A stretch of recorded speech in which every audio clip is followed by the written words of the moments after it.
Gene Silva will retire Bryce Mitchell. Bryce Mitchell, let's go. John Lord Silva! This guy is special, John. His ability to land shots at the right time. It reminds me of Conor McGregor in his prime. Just how he can find your chin and the artistry that he shows in getting there. He can just be a bully. He can be a bully. He can walk you down. He can mix it up and play a counter striker. He's got a really, really complete package as far as a striker. I am a country boy, and a country boy gets the job done. Mitchell! I serve good. I serve the light. Jesus Christ is the light, and in him there is no darkness. So I'm not calling myself good. I'm calling my master good. Bryce Mitchell can definitely control somebody. That's a tough fight. It's a tough fight, I think, in the stand-up. It's a tough fight for Bryce. And on the ground, it's a tougher fight for Silva. So it'll be interesting to see. I love the matchup. I think it's great. I love the fact that he called him out. I love the fact that Bryce Mitchell stands up to it and says, yeah, let's do it. Gene vs. Bryce are set to go down at UFC 314. And although Bryce is a tremendous grappler and has a lot of skill, I'm here to tell you that Gene Silva will not only beat Bryce, but he'll finish him as well. But quickly, before we get the video started, for those of you who may not know, I'm JuicyMMA. I make opinionative MMA content, and if you guys enjoy videos similar to this, hit that subscribe button, that like button, and that post notification bell. But anyways, let's get into it.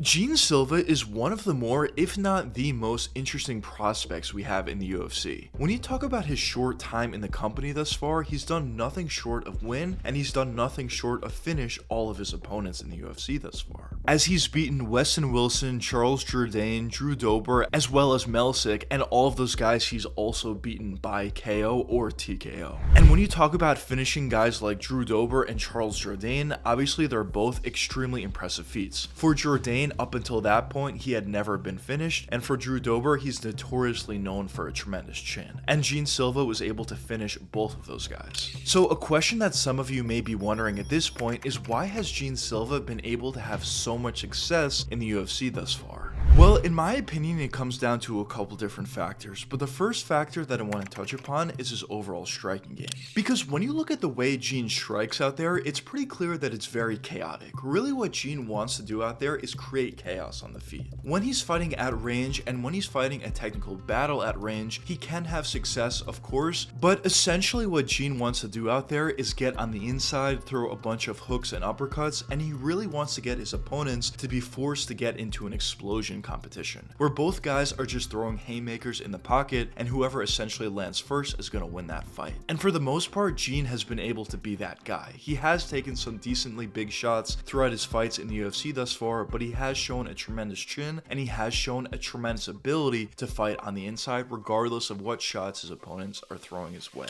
Now, the next factor for why I think Gene Silva has been able to be so successful thus far is due to his antics. Now, for the most part, when you talk about fighters that utilize antics, if you talk about Nate Diaz or some other guys, I don't necessarily think they're all that effective. But when you talk about Gene Silva, I do actually think they are somewhat effective, or at least more effective than they would be for other guys. Because when Gene is out there high-fiving his opponents, having fun with them, and then a second later throwing a huge shot, knocking them out, especially as we did see in the Melsick fight, I do think there is some validity and some success that he's having due to those antics. Now, I will say, regardless of the antics, even if he didn't do them whatsoever, I do believe he would still be in the same position that he's in now. I think his overall style of striking and the skill that he has within that style is obviously extremely high level, and I do believe he would have beaten all of the guys that he's beaten up until this point, and I do believe he still would have been extremely successful going forward. But with that being said, I do think the antics are like an added layer of success that Gene Silva has been able to have. So although it may sound a little bit silly to say a fighter's antics is a reason reason for why they've been as successful as they've been, I do believe in the case of Gene Silva, it is actually true. But the last factor for why I think Gene Silva has been able to be so successful thus far is something that I talk about in a lot of my videos, but that's physicality.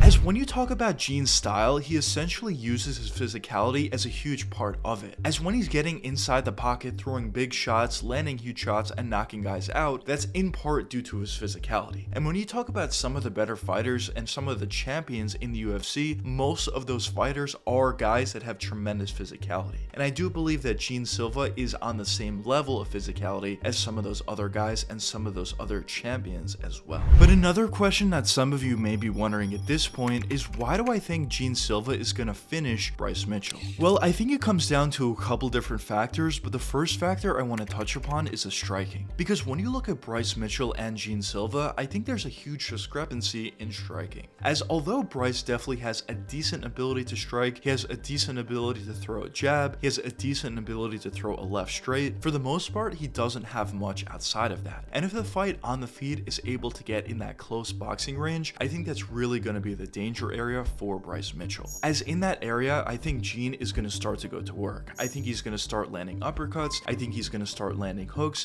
and I think he's eventually going to drop Bryce and possibly even finish him not too long after that. As when you look at Bryce's fight against Ilia Topuria, although Ilia is a significantly better fighter than Gene Silva, at least at this point, they do have similar styles in the sense that they do both like to get in the pocket and land bombs. But when Ilia on the feet was able to get in the pocket against Bryce, he had a ton of success. And I do believe Gene has the potential to do a similar thing to what Ilia was able to do. Now, I don't think Gene is going to take Bryce to the ground and submit him, but I do think he is going to be able to get in the pocket, land big shots, and find a KO or TKO finish not too long after that. Now, with that being said, I still do think there are some opportunities and paths to victory for Bryce Mitchell, and there are a couple of things that Gene Silva needs to look out for. And the first and main way that I think Bryce will be able to win this fight is utilize his grappling. If Bryce is able to get a takedown early and control Gene Silva, that's going to prove to be very detrimental to Gene's chances at winning this fight. Because when you look at some of Gene's fights, although he hasn't necessarily went up against a tremendous grappler or a grappler near the level of a Bryce Mitchell, he has been able to be taken down in the past. When you look at his fight against Charles Jourdain, he did get taken down. Although he wasn't controlled all that much, he was taken down by a significantly worse grappler than Bryce Mitchell is. So if Bryce is able to take the fight to the ground and control Gene on the ground and possibly even find a submission not too long after that, that's really the path to victory for him. So that's why I think it's extremely important for Gene to hurt Bryce on the feet. If he's able to hurt Bryce on the feet, of course he can finish him at that moment as well, but at the very least, it's going to make it significantly more difficult for Bryce to get takedowns, and even if he does get a takedown, it's going to be significantly more difficult for him to control Gene on the ground. But overall, if I had to give my official prediction for this matchup, I am going with Gene Silva by KO in the second round. I do think in the first round there will be some opportunities for success for Bryce. I wouldn't be surprised if he's able to take Gene down and possibly even control him for a little bit, but once that second round comes around, I do think Gene is really going to start to go for it. I think he's going to get in that pocket, land big uppercuts, land big hooks, and I think he's going to hurt Bryce and eventually finish, KO or TKO him in that second round. And I think if Gene is able to get past this difficult test in Bryce Mitchell, I think the sky is the limit. I think at the bare minimum, he's going to be a top 5 contender at featherweight, because this is by far the biggest test for him in terms of stylistic matchup, but also in terms of caliber of fighter. Obviously, there is that concern about getting taken down, held down, and possibly even submitted, but if Gene is able to overcome all of those things, if he is able to land big shots on the feet and implement his game like he has been able to against essentially all the other opponents that he's won up against in the UFC, I do think that is a very positive sign for him, and I don't think there are many guys at the featherweight division that I would favor over a Gene Silva. But I guess only time will tell what does end up happening, not only in this matchup versus Bryce, but also in the long-term future of Gene Silva's career. But anyways, let me know what you guys think in the comments. Do you think Gene Silva will retire Bryce Mitchell, or do you not think so? But anyways, I hope you guys enjoyed the video, and if you did enjoy, check one of these 2 videos popping up now, and until the next time, peace out, guys.